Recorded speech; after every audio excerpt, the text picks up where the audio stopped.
Nous sommes aux rencontres archéologiques de la Narbonnaise, donc 10e édition. Vous êtes sur le plateau télévisé d'Eran. Vous étiez venu, Christian Piastre, il y a quelques années, vous êtes professeur d'histoire et romancier, vous étiez venu pour présenter un livre dans la prison de Socrate. Vous êtes sorti de prison depuis vous avez, Oui.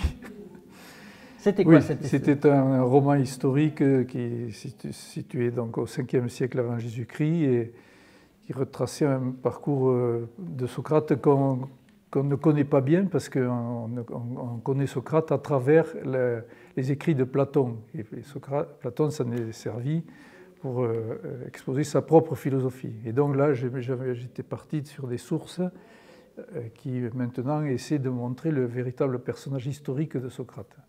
D'accord, c'est de l'archéologie. C'est un roman, non, oui, mais quelque part. Oui, non, mais c'est toujours, il y a toujours une recherche forcément, mais c'est toujours dans le domaine romanesque. Hein. Romanesque, c'est ça. Mais en fait, comment vous conciliez la fiction et la rigueur scientifique, l'histoire? Oui. Écoutez, d'abord, avant tout travail d'écriture, pour moi, il y a une très longue période de documentation.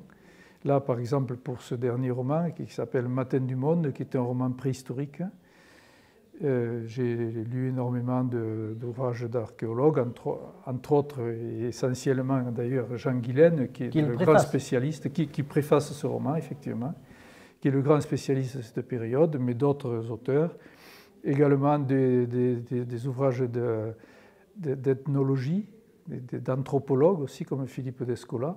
Donc j'essaie avant de m'imprégner à la fois de la culture matérielle et des représentations, autant qu'on puisse les comprendre de ces périodes, hein, puisque c'est toujours, même les archéologues émettent des hypothèses. Hein, parce que la culture matérielle, bon, il y a un consensus, les objets, on comprend à quoi ils servent, mais dès qu'on passe au niveau social ou au niveau mental, des idéologies, des représentations religieuses, sont des hypothèses plus ou moins bien étayées. Mais moi je ne suis pas chercheur, je vais chercher ma matière dans la production des archéologues. Hein. Alors sans en effleurer la lecture, en fait, que raconte ce Matin du Monde en fait? Alors, ça raconte la vie, c'est une plongée dans l'intimité d'un groupe, même d'une famille de paysans de l'époque du néolithique, donc ces premiers agriculteurs.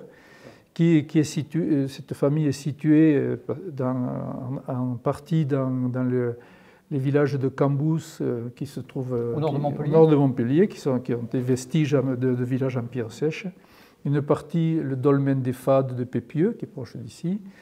Il y fait référence aussi aux statues menhirs du Symponien et du Rhodésien qu'on connaît dans la région. Donc, c'est situé dans une forme de synthèse hein, de lieux de la région dont je me suis inspiré. Et donc cette famille, ce groupe, mène une vie qui est une vie fragile, évidemment, hein, soumise aux aléas de la nature, aux difficultés de l'agriculture, ce sont les débuts, et puis aussi au conflit éventuel, là c'est le cas, conflit avec les peuples voisins, parce que dès que ces peuples augmentent un peu en population, pour survivre, ils doivent défricher de nouvelles terres. Alors quels étaient les voisins? C'était qui? Alors les voisins, là j'ai imaginé que c'était situé dans la région du dolmen des Fades. Hein. Bon, même si j'ai fait une synthèse. Et donc ce sont des Véraziens. Des tribus gauloises? Non, c'est bien avant. Hein. Mais après, ouais. Donc après, il y a eu des Gaulois, mais là c'est avant, puisque c'est 3500 avant Jésus-Christ.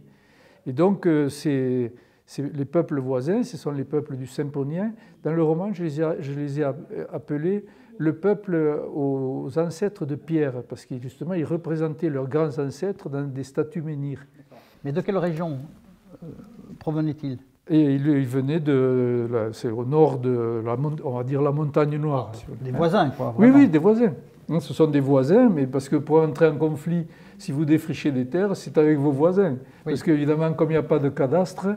Et oui, en fait, c'est un peu presque le début des guerres, finalement. Oui, le néolithique. On considère... Parce qu'on devient propriétaire, enfin, propriétaire, disons, on a des terres, il faut les défendre. Voilà, il y a des terres, il peut y avoir des surplus de récoltes également. Et donc, ça crée des conflits. Et on considère, les archéologues considèrent que c'est la période où se développe une société beaucoup plus belliqueuse. On le constate parce qu'il y a beaucoup de vestiges de blessures, aussi d'armes, mais on voit des pointes de flèches plantées dans les os, des poignards pointés dans les os également. On voit même, pas ici, mais dans le bassin parisien, à cette même époque, on a des fosses communes où les cadavres d'un village entier sont entreposés. Un village entier, sauf les jeunes femmes, parce que dans ces guerres, il y avait des rapts de femmes.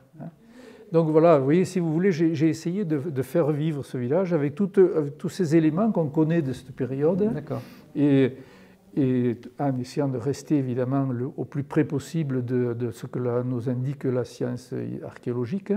Mais bien sûr, il faut inventer un peu, parce que à partir du moment où on rentre dans vivre un personnage, on lui donne une pensée, etc. Et pour ça, j'ai aussi utilisé l'ethnologie, parce qu'il y a même les archéologues utilisent l'ethnologie pour essayer de détailler certaines de leurs hypothèses. Sur les pratiques alimentaires, sur les rites. Voilà, et sur les rites également, et puis essentiellement sur les rites d'ailleurs, parce qu'après le reste, c'est la partie matérielle, comme je le disais, elle fait davantage consensus entre les archéologues. Et oui, la difficulté, c'est qu'il n'y avait pas d'écriture. Donc, oui, voilà, par définition, la préhistoire, c'est la période où il n'y a pas de document écrit. Donc l'interprétation est très importante. Écrire sur la préhistoire n'est pas simple, donc. Non, mais c'est passionnant, parce que justement, en essayant de rester au plus près, encore une fois, de ce que nous indique la science historico-archéologique, mais essayer, parce que moi j'ai toujours été fasciné en fait par ces vestiges muets que représentent les dolmens, par exemple, parce que le dolmen déjà ce n'est qu'un squelette, puisque c'était inclus dans un tumulus. Et les menhirs, dans cette région il y a beaucoup de menhirs, et justement dans le Symponien ils sont même sculptés, et ces vestiges muets par définition, puisque c'est d'un temps sans écriture. Alors, les archéologues les font parler, mais on peut aussi aller encore plus loin, sachant que c'est un roman, bien sûr, on ne prétend pas à faire œuvre scientifique, mais c'est aussi une autre démarche. On donne envie aux sociétés humaines qui étaient voisines. Et aux humains, pour moi, c'est une démarche passionnante. C'est une façon de sortir un peu de notre temps aussi, prendre un peu de recul aussi. Parce que c'est un temps où les hommes n'avaient pas encore rompu leur alliance avec la nature, ils se sentaient beaucoup plus intégrés. Ils vivaient dans une relation fusionnelle avec la nature. L'environnement, on dit aujourd'hui aussi. Oui, mais donc de ce point de vue, c'est intéressant pour nous qui après les monothéismes, la technique, l'industrie, la science, avons pris ce recul, cette distance avec la nature. D'accord. Bien, merci Christian Piastre. Merci à vous. Donc, donc, Le Matin du Monde, publié aux éditions du Cabardès. Voilà. Merci beaucoup.